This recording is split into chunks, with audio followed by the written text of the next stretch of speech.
Buenas tardes, Gerardo Bleyer, ¿cómo te va? Gracias por estar. Buenas tardes. Buenas tardes, ¿cómo andan? Bueno, Buenas bien, tardes. muy bien, ¿y vos? Hoy estoy yo, Gerardo Bleyer. Andrea Fernández es mi nombre y Maestra de colaboro. profesión. Colaboro, acompaño acá a Néstor un poco. Un gusto. Un gustazo, maestra, un gustazo. Está medio bajo de volumen. ¿Cómo andan? Está Bien. medio bajo de volumen. ¿Ando medio bajo de volumen, sí? Sí. Ahí A está ver qué mejor. raro, vamos a probar. Ahí está mejor, ahí está mejor. ¿Ahí? Sí. Bueno, ahí va.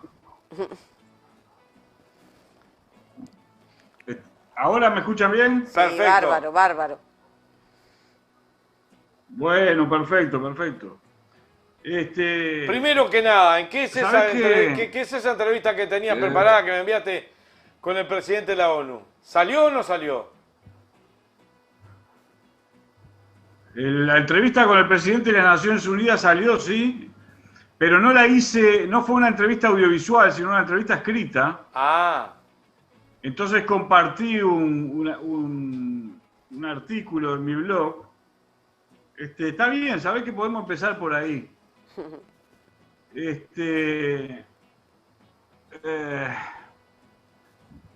Estamos en uno de esos momentos en el que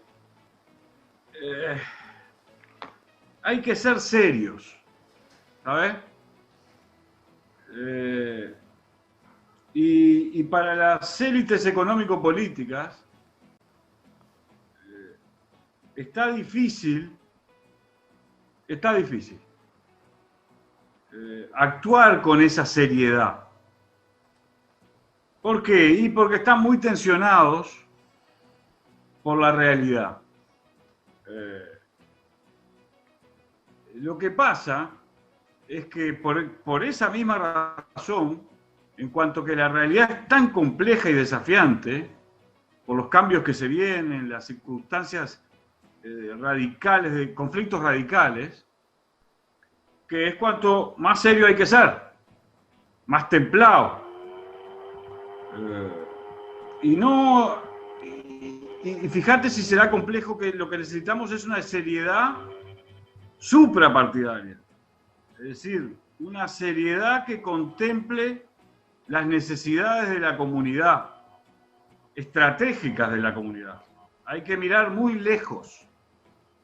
Y lo que estamos viendo en los comportamientos políticos de las élites sudamericanas, sobre todo, es más bien impulsos reaccionarios, en el sentido profundo. Reaccionan sin reflexionar seriamente. Reacciones cortoplacistas. Está todo el mundo en estas horas hablando de Cuba. En la entrevista del secretario general de las Naciones Unidas, mi objetivo fundamental cuando lo entrevisté era reflexionar sobre cómo creamos un tipo de gobernabilidad en la sociedad mundial que nos permita ir muy lenta y despaciosamente, porque no hay otra forma de ir, de las lógicas de la confrontación y la competencia a las lógicas de la cooperación y la colaboración. Porque las lógicas de la confrontación y la competencia tenían una razón de ser. Durante demasiados miles de años los seres humanos disputamos la escasez, donde ya hemos hablado de esto. Las comunidades humanas singulares querían asegurar su reproducción social, necesitaban asegurar su reproducción social. De modo que cuando había una tierra fértil, en un determinado espacio territorial y no dos, había una disputa por esa tierra fértil o por una corriente de agua. Eso ocurría cuando la sociedad humana no era todavía capaz de producir abundancia. Ahora la sociedad humana está en condiciones de producir abundancia. Entonces, la tensión por salir de esas lógicas de la competencia y la confrontación, donde hay grupos de privilegio que se benefician de esa competencia y de esa colaboración para pasar a las lógicas de la cooperación y la colaboración, son enormes. Hay resistencias porque hay grupos de privilegio que se benefician de que se reproduzcan las lógicas de la confrontación y los conflictos radicalizados, cuando en realidad la sociedad humana está ya en condiciones de producir abundancia y de satisfacer las necesidades y las libertades de todos. ¿Por qué? Te pregunté antes de hacer esta reflexión, ¿qué está pasando en Cuba?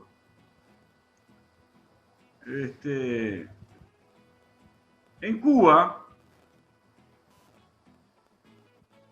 hay una democracia directa imperfecta desde hace muchos años, desde que hubo un proceso revolucionario que derrocó a una dictadura y los líderes de la revolución cubana decidieron experimentar una democracia directa en lugar de la democracia representativa. Hay una democracia directa imperfecta que demoró un poco más de lo necesario en iniciar reformas que desburocratizaran esa experiencia para dinamizar a la sociedad. El bloqueo tiene... ¿Sabés qué? A mí me parece muy importante cuando se dice, viste que mucha gente dice el bloqueo. ¿Qué es el bloqueo? El bloqueo es que si usted tiene una máquina para producir zapatos y se la compró a Japón o a Alemania o a China o a Estados Unidos, cuando se rompe un repuesto, usted deja de estar en condiciones de comprar el repuesto para esa máquina para producir zapatos, porque si no los Estados Unidos de Norteamérica le cierran el mercado a la empresa productora de esa máquina. Eso es el bloqueo. Hay que entender el asunto, porque no es una cosita así, no. Hay que estar bloqueado 50 años. Vengo de señalar los errores de la Revolución Cubana, sobre todo en los últimos años, en la experimentación de la transformación de su propia dinámica socioeconómica. Pero esta apreciación, hacerla sin comprender las dificultades que la Revolución Cubana ha tenido para experimentar libremente ese modelo, es una falacia, es una forma de presentar un problema enfatizando un asunto y relativizando el otro. Pero fíjate, ahora voy a salir de Cuba, me voy a ir a Colombia, porque en Colombia hay una crisis igual o de mayor entidad que la de Cuba. Tú imaginas, ¿qué hay en Colombia? En Colombia hay una democracia... Particularmente lo que hay en Colombia... Pará. En Colombia lo que hay es una democracia representativa imperfecta, porque ese Estado se convirtió en un narcoestado hace ya mucho tiempo. ¿Por qué pasó eso? ¿Por qué la democracia colombiana se convirtió en un narcoestado corrupto, donde vienen asesinando dirigentes sociales por miles desde hace 30 años? Vamos a ir a Estados Unidos ahora. Es muy importante lo que te voy a decir ahora. Muy importante. Estados Unidos, durante el primer siglo de su existencia, fue una nación que experimentó un modelo de democracia muy revolucionario. Thomas Jefferson y Benjamin Franklin, sobre todo, observaron la crisis de la Europa ultraconservadora, observaron también a las comunidades indígenas de Norteamérica, las formas federales y de liderazgos compartidos, colaborativos, con las que habían vivido miles de años antes de la llegada de los españoles, los portugueses, los ingleses, los franceses, etc.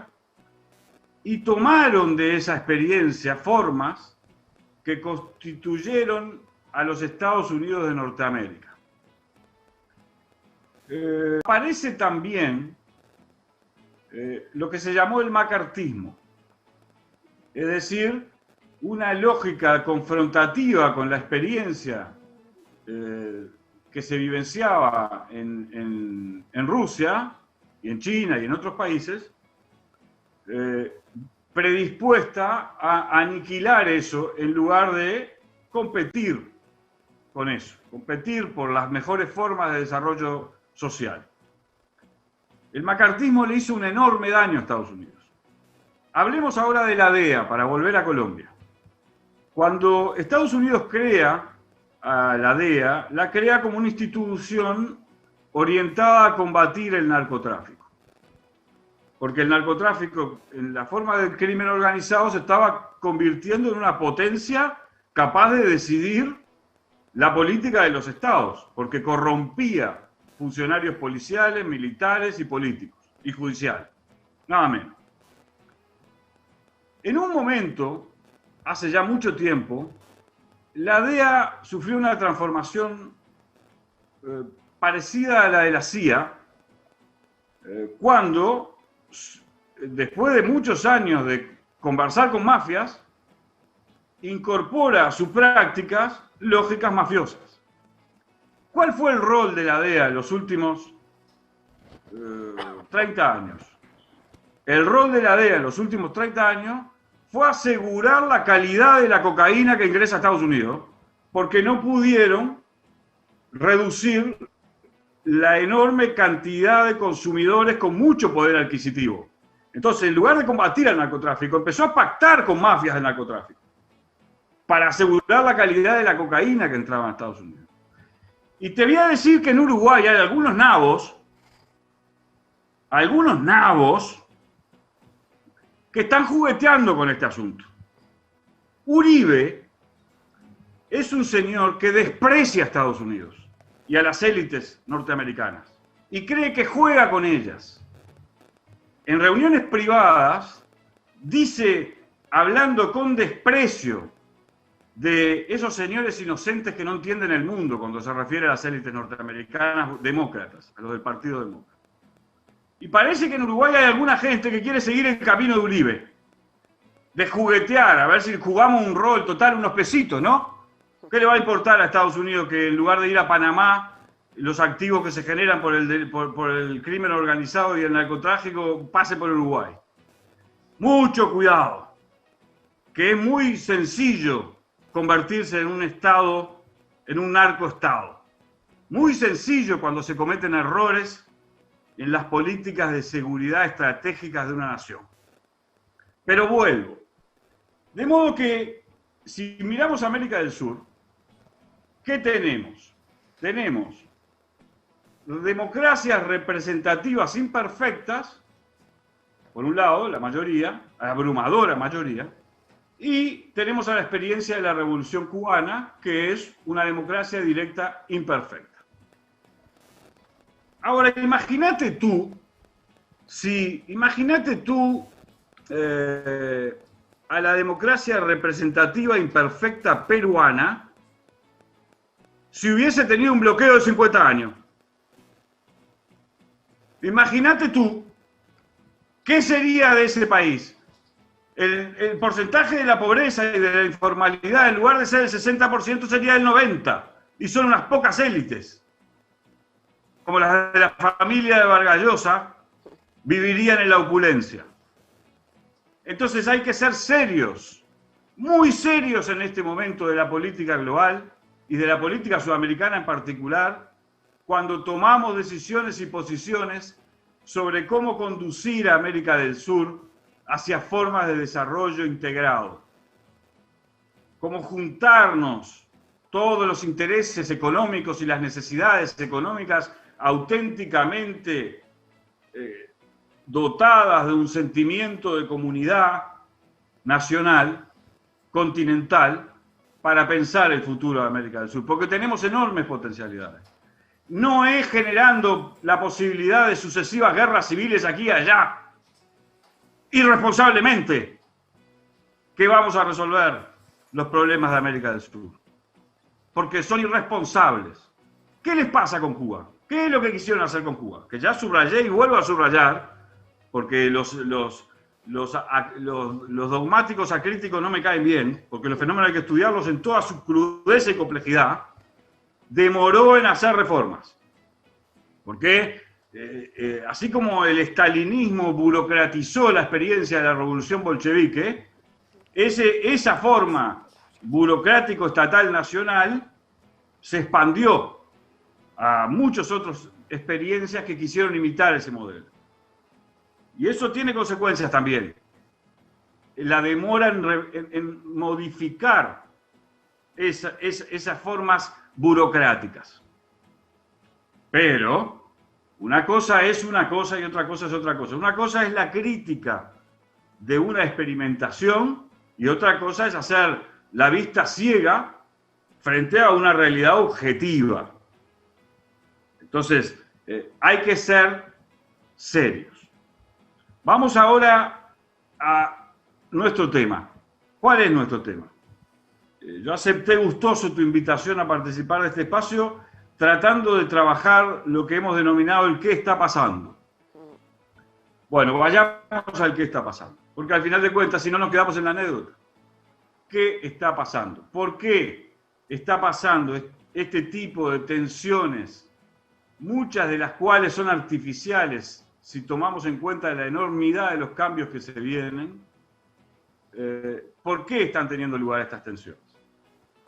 ¿Y por qué hay actores que contribuyen a producir estos fenómenos que pueden derivar hacia guerras civiles en toda América del Sur, nada menos?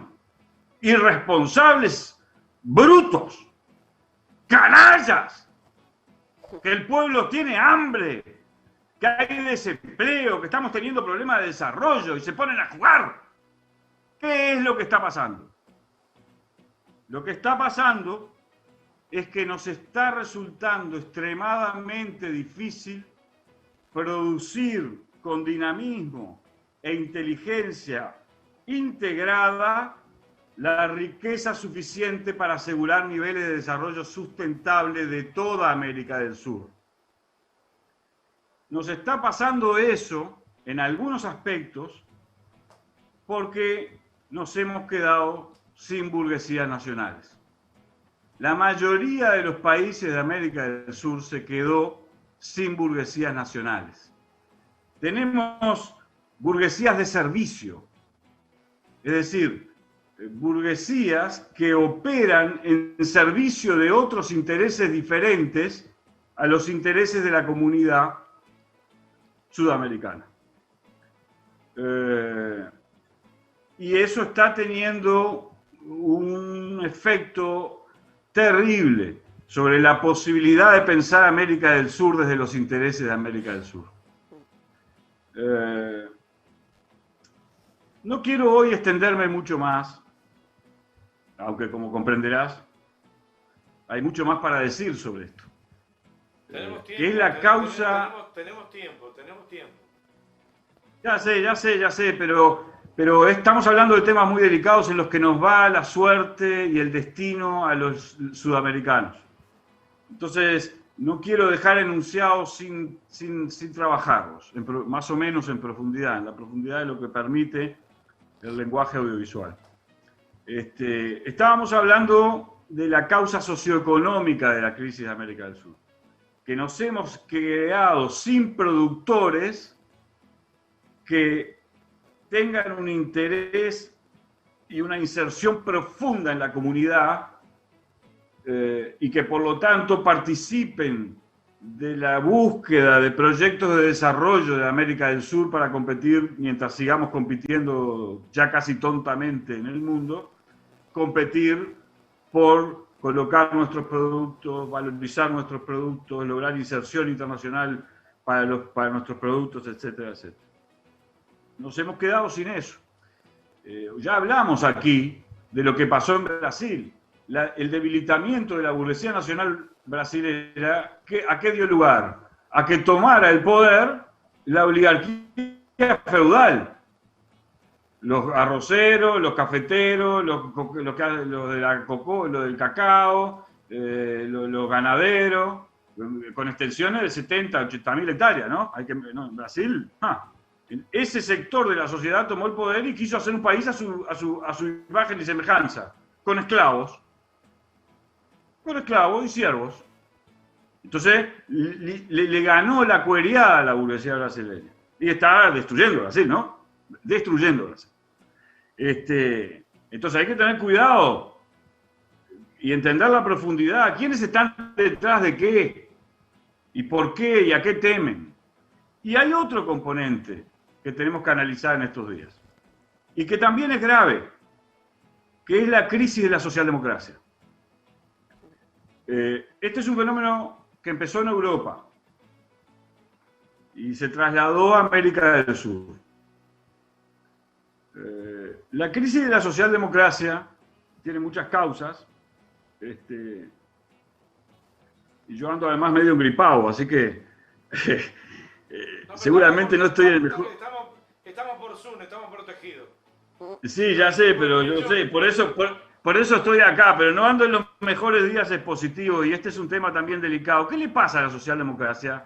Yo le llamo, porque la socialdemocracia tiene una tradición y altos valores históricos y contribuyó decisivamente a la elevación político-jurídica de la civilización occidental. Pero ¿qué le pasa ahora a lo que yo llamo la socialdemocracia naif? Le pasa que se da cuenta de que no tiene soluciones si no vuelve a pensar dialécticamente. Si solo formula enunciados idealistas, moralistas, se va a enfrentar con los Bolsonaro, que la van a aplastar. Porque los Bolsonaro no formulan enunciados idealistas ni moralistas, te aplastan. Entonces, estamos teniendo un problema ahí de densidad de la producción intelectual, de la comprensión. Por eso yo estoy tratando de trabajar el qué está pasando en todas sus dimensiones. Y nos va a llevar tiempo, entre otras cosas porque hay cosas que yo mismo no tengo la más mínima idea, no logro entender en toda su complejidad todavía. Estoy estudiando, me levanto muy tempranito y estudio, además de trabajar. Y está difícil, hay cosas que está difícil entender en toda su complejidad porque están ocurriendo ahora mismo. Son transformaciones tectónicas que están ocurriendo ahora mismo, entonces está difícil. Por eso mi exhortación a la seriedad. Está bien que alguno diga Cuba es una dictadura. Cuba no es una dictadura. Cuba es una revolución que tuvo lugar en un momento histórico complejísimo de revoluciones, contrarrevoluciones, imperialismo, antiimperialismo, autonomía, dependencia, imposiciones, las lógicas políticas anuladas por el fascismo. En fin, Cuba surge en un momento histórico y es todavía, y conserva todavía, algunos de los rasgos que tuvieron lugar y que son el resultado de esa enorme complejidad de conflictos de ese momento histórico. Después es una democracia directa imperfecta.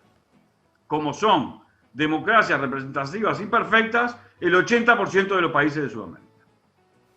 Y no los bloqueamos. Yo espero que la élite norteamericana quede gente inteligente y lúcida. Que comprenda que es usada por el neofascismo o el neofranquismo de América del Sur, que los desprecia porque son feudales y ellos son representantes simbólicos y prácticos de la revolución burguesa, sobre todo los demócratas, como para comprender que tienen que tener cuidado de no jugar con fuego, no dejarse manijear por ideologismos naif. Hay que pensar y mirar seriamente. ¿Qué sería jugar con fuego? ¿Cómo? ¿Qué sería jugar con fuego para el imperio? Y jugar con fuego es alentar la radicalización de los conflictos en lugar de buscar formas que nos conduzcan a diálogos sofisticados que permitan ir resolviendo los conflictos para que América Latina pueda tener un desarrollo sustentable que le facilite a Estados Unidos olvidarse de América Latina. Ahora, no se hace así, no se hace con bloqueo, ni con ¿cómo se llama esta porquería que quisieron hacer provocativa? ¿Cómo se llama? Ayuda humanitaria. ¿Quién está detrás de esto? Ayuda humanitaria. Pero vamos a ser serios, Vamos a ser serios. Gerardo, Sacar el bloqueo y en 3 años Cuba no necesita ninguna ayuda de nadie. si hace la reforma que tiene que hacer. Gerardo, Venía orientada a hacerlo. Gerardo, acá juegan otros papeles, te invito, te estoy provocando, pero acá juegan otros Dale. fenómenos también, no es solamente el imperio y Sudamérica, porque hay papeles en el mundo que está jugando, por ejemplo, la vieja Europa, que está en crisis, pero la Rusia que está en avance y la China que está en avance. Y se quieren comer el terreno también de América Latina. No es solamente que esté jugando hoy Norteamérica. Sí, exactamente. Hay que mirar cómo se están desenvolviendo todos los espacios geopolíticos. A ver, Europa, yo soy europeo, ¿sabes? Yo soy una cosa rara, si querés que te diga, porque yo soy identitariamente, yo soy una especie de judío europeo, gitano, aymara. Porque tengo una profunda... Es una mezcla media rara. Aymara, mapuche, charrúa, ¿sabes? Yo tengo admiración por el talante libre del gaucho, que es una mezcla de todo esto que te vengo a decir. El talante libre del gaucho, que no conocía las perturbaciones que provoca la forma de producción basada en la propiedad privada. Ahí hay sustancia comunitaria que tenemos que pensar y buscar, pero es para otro día. Pero soy europeo y tengo una profunda admiración por la elevación de la ciencia y de la cultura que produjo en sus mejores momentos revolucionarios Europa. Y me da una profunda pena el seguidismo mezquino, chiquito, vulgar, carente de visión estratégica de los problemas de la humanidad, desde los problemas de la humanidad. Como están un poco en una situación difícil, efectivamente, porque están entre dos monstruos que se desarrollan a pasos agigantados, innovan y valorizan el capital de un modo increíble, aceleradamente, que son Estados Unidos y China, efectivamente están en problemas, pero no van a salir de los problemas siendo ramplones. Europa es una cosa. Entonces, y China y Rusia también tienen intereses geopolíticos, porque sobre todo China tiene que satisfacer la demanda que necesita su industria y sus industrias clásicas y sus industrias innovadoras de recursos naturales. Pero si observas una cosa que hay que tener en consideración y que no es para hoy, obviamente, China en 5.000 años de historia nunca fue imperialista, ¿sabes? En 5.000 años de historia China nunca fue imperialista. Siempre reaccionó a acciones imperialistas por conquistar, dominar y controlar China, ¿no? De los portugueses, los españoles, los ingleses, los norteamericanos, los japoneses. No es un dato menor. Eso no quiere decir que en función de los intereses de su desarrollo no tenga necesidades que satisfacer en el mundo y que eso le haga jugar un rol geopolítico que a nosotros nos puede tanto beneficiar como afectar según cómo se desarrollen los acuerdos de cooperación. Lo mismo pasa con Estados Unidos. También con Estados Unidos podemos establecer política de desarrollo de cooperación. Ahora no, si nos quieren imponer quién gobierna, cómo gobierna, cuándo gobierna, mediante formas extorsivas. Así no. Eso ya no, porque es un boomerang además. Por eso te digo que espero que haya gente inteligente todavía en Estados Unidos, que sepa percibir que estamos sentados sobre un barril de pólvora en América del Sur. Porque lo que le pasó a Cuba, esto de la simultaneidad de muchas crisis, la crisis de la pandemia, la crisis del bloqueo y la crisis de la demora de la reforma, como decía un periodista entrevistado por Blanca Rodríguez hace unas horas en El Espectador, le pasa a todos los países de América del Sur, lo está pasando, Entonces, de otra manera, ¿no? Claro, no están bloqueados, pero tampoco tienen acceso a dinero barato, salvo Uruguay, porque gobernó 15 años la izquierda y hizo las cosas muy bien en ese sentido, ¿no? La gestión de deuda, etcétera, la gestión de grado inversor, todo eso. Pero la mayoría de los países de América del Sur no tienen eso, no tienen acceso a créditos baratos para resolver situaciones ahora como estas, de estancamiento de la economía mundial. Entonces, estábamos sentados sobre un barril de pólvora y por eso puse énfasis al comenzar y cierro de la misma manera. Hagamos un esfuerzo por ser serios. Y después debatamos políticamente sobre todo lo que queramos debatir, cada uno con su posición, su punto de vista, defendiendo los intereses de nosotros. Yo que me he pasado la vida defendiendo los intereses de las clases trabajadoras, porque creo que son las que más necesitan intelectuales que estén ahí, porque son las que más difícil les resulta producir intelectuales, ¿no? Porque no tienen universidades. Y por eso hay que valorar el Uruguay también, y a la Universidad de la República, y su gran rol, al que yo no pude ir, dicho sea de paso, por razones que la mayoría de la gente conoce. Así que empecé pidiendo seriedad, termino pidiendo seriedad, y les mando un abrazo. Gerardo Bleier, al igual que le dije ayer a Carlitos Viera, con Carlitos Viera hace años que militamos juntos en radio, en proyectos de difusión y de pensamiento. Contigo no hace tanto que te conozco, pero ha sido un placer en el día de hoy. El speech que metiste fue, en realidad, te agradezco que estés en Andares. Y yo, al contrario, yo te agradezco otra vez la generosidad a ustedes. Y un gustazo, maestra. Le mando un abrazo. Ya nos conoceremos con un asado cuando esta pandemia de la porquería empiece a aflojar de una vez por todas. Le digo que para mí fue una clase hoy, de filosófica, histórica. Dale. No me daba para anotar los conceptos. Era todo conceptos que voy a tener que analizar. Me deben un asado, cuídense. Gracias, nos vemos el miércoles 15 días. Nos vemos, un abrazo grande. Chau, gracias. Pequeña tanda, ya volvemos. Estamos en Andares.